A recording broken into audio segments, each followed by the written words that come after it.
Halo guys, kembali lagi di channel Brilian lagi guys ya. Kali ini kita mau coba bikin penjelasan ya tentang apa itu ARB. Karena kemarin itu ada yang nanya tentang ARA, jadi sekalian kita bikin penjelasan tentang ARB ya. Yaitu kebalikan dari ARA. ARA itu auto reject atas, ARB itu auto reject bawah gitu ya. Nah, sebagai contoh di sini kalian cari ya yang masuk top loser ya. Di sini ada PPRI. Nah, PPRI itu dia udah turun 14,56%. Nah, berarti artinya dia hanya bisa turun maksimal mungkin 15% ya. Gitu. Kalau dia turun ke 269 berarti turunnya bisa lebih dari 15% dan itu nggak akan bisa.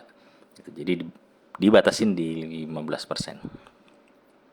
Seperti ini gitu ya. Contoh kita mau beli saham ini di harga 269 gitu contoh ya. Kita beli di harga 269. Nah, kayak gini ya, 269. Nggak bisa ya, 2268. Kita beli satu lot. Nah, ini harusnya auto reject. Kita lihat ya. Artinya saham yang kita beli ini akan di reject ya. Jadi dia nggak bisa nggak akan dieksekusi gitu ya. Ya itu artinya seperti itu. Karena kenapa dibatasin seperti itu? Karena bisa aja nih dari harga 318 itu diturunin ke harga 50 bisa gitu. Tergantung yang punya barang mau ngeluarin barangnya sebanyak apa gitu kan. Seperti itu. Nah, itu kalau mau diguyur ke 50 sebenarnya bisa gitu.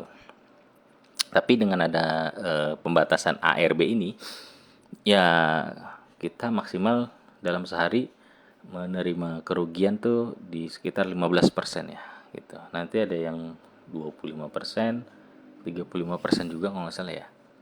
Gitu. Nanti ada eh, batas lah, ada batas maksimal kalau nggak salah ya.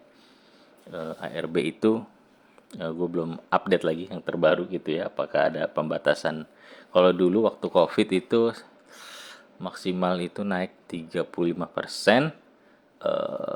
tapi ARB-nya cuma 7%, seperti itu. Gitu ya. Kalau yang terakhir itu seingat gua itu balance. Kalau naiknya bisa 35, turunnya bisa 35. Gitu. Apakah ada pembaharuan? Gua belum update juga. Seperti itu. Nah, itu contohnya di sini ya. Jadi kalau kalian mau beli di harga lebih rendah dari harga ARB kita nggak bisa. Termasuk pun kalau kita mau jual nih, misalkan si PPRI mau jual harga di bawah 270 dia juga nggak akan bisa gitu. Jadi ARB itu artinya harga batas bawah lah ya. Jadi suatu saham itu maksimal turun dalam satu hari itu kalau di sini di contoh PPRI itu dia maksimal turun dalam satu hari itu 15%. Seperti itu ya, untuk menjaga investor ya, misalkan ada investor yang beli di 318 gitu ya. Ya dia cuma bisa turun ke 270, artinya dia cuma bisa floating loss, atau kalau mau dia cut loss di angka 15%. Kalau nggak dibatesin misalkan ya, nggak dibatesin gitu, dibanting sampai ke harga 2 perak misalkan, itu bisa floating loss 90% gitu ya. Nah itu artinya cukup mengerikan lah gitu ya. Yaitu mungkin kebaikan dari ARB seperti itu gitu ya. Jadi apa namanya, kita bisa terlindungi lah dari saham-saham yang kurang baik gitu ya, yang bisa bikin sampai turun drastis gitu. Tapi di sisi positifnya, sisi negatifnya jadinya kita misalkan kita punya saham yang kita yakini bagus misalkan ya, misalkan kita yang apa nih, BBRI dah sebagai contoh ya, kita BBRI nih nggak dibatasin tuh RB-nya, dia bisa turun sampai harga 500. Wah, kita malah seneng ya gitu, karena kita tahu ini barang yang sahamnya, perusahaannya bagus. Kalau harganya dalam sehari turun drastis kita malah seneng gitu ya, jadi kita bisa tambah muatan gitu ya. Seperti itu gitu. Kalau kita intinya kalau kita investor dan kita tahu beli saham yang kita tahu gitu ya, nggak terlalu pengaruh lah ada ARA atau ARB gitu ya. Jadi kita ya dinikmati aja lah seperti itu.